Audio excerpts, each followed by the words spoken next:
们分来说，无有丝毫尸体、物质血肉内脏等，如同空中闪现彩虹，我无垢水晶宝瓶一样。那么这个方面来说呢，我们观想成的这个金刚萨埵的神色身体的部分，那我们就是一个观想成一个活生生的佛的话，因为我们是人，所以我们肯定会想到人的方面去，对吧？只能是人想到一个人的身体方面，因为当然就是你们看到所有的佛像都是一个人的样子嘛，它是这个庄严度不一样而已嘛，对不对？它的尺寸规格，为什么说佛像要造佛像画佛像的时候，它的尺寸规格非常重要？因为那个很简单啊，如果是一个人也一样，人里面有些长相不一样的部分来说呢，这个说简单一点的话，有些尺寸不一样，规格不一样，所以就是我们大家都看起来的时候，最庄严的那个就是尺寸是最标准的。就像这样，我们佛也这样造的，所以就是我们要这样想起来，那就是会马上想起来人体的一切结构嘛，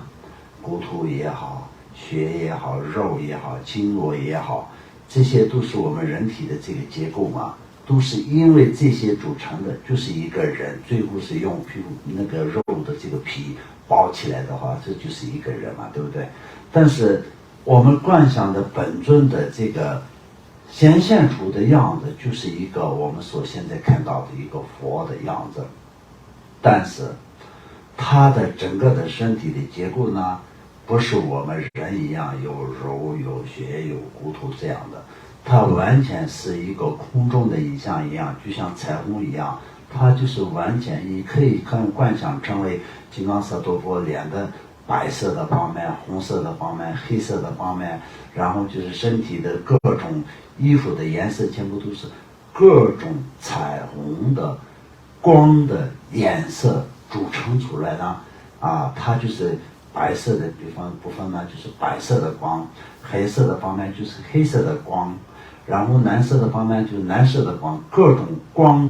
的各种颜色聚集在一个组成起来，它就是一个佛，变成一个佛。但是这个呢，就是我们一定要知道的，我们观想佛菩萨的时候，前面也是有讲到呢，也并不是观想一个唐卡就可以，也不是观想一个佛像就可以。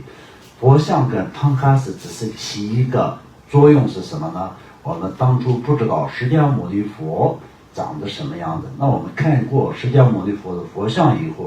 以后任何地方只要看到释迦牟尼佛的佛像也好，画像也好，都会认得出来说，这是佛陀，对吧？但是呢，佛陀这不是真正的佛陀，这就是佛陀的像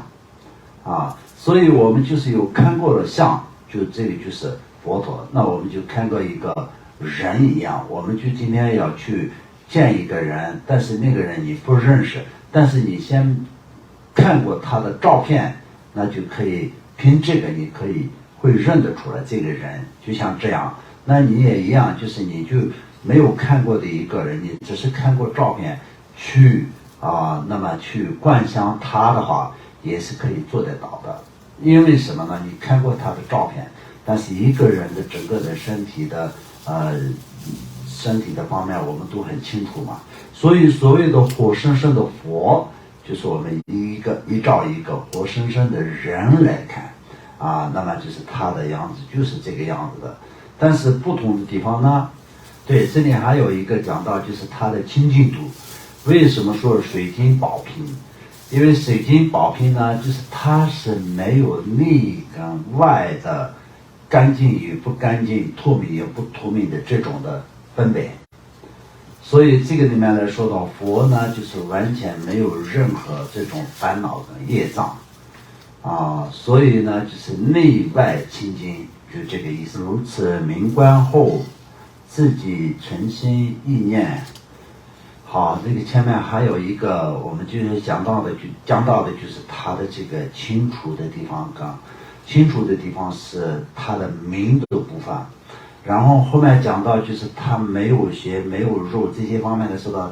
这个是佛的这个空的地方，空的方面。所以这两个呢，就是叫做什么明跟空。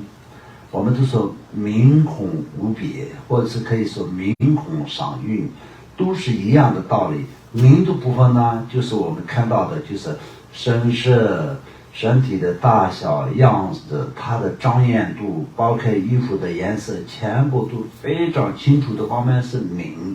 空的方面呢，就是不像我们人跟或者是众生的这种身体的结构一样，也不像这种就是像一个我们泥做的佛像，或者是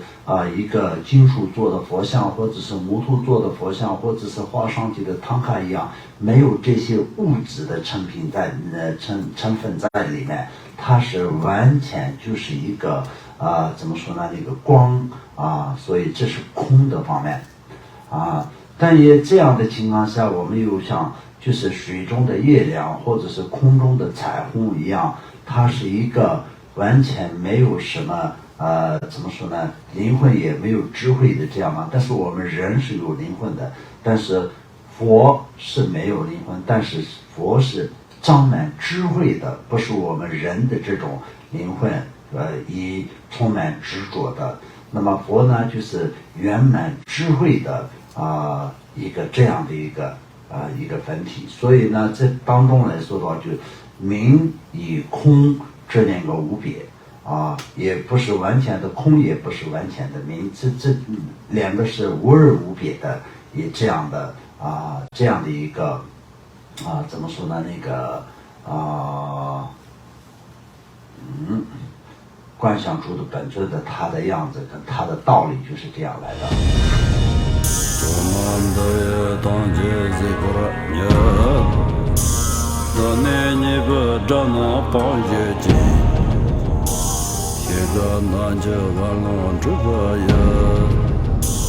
自本作人着空着我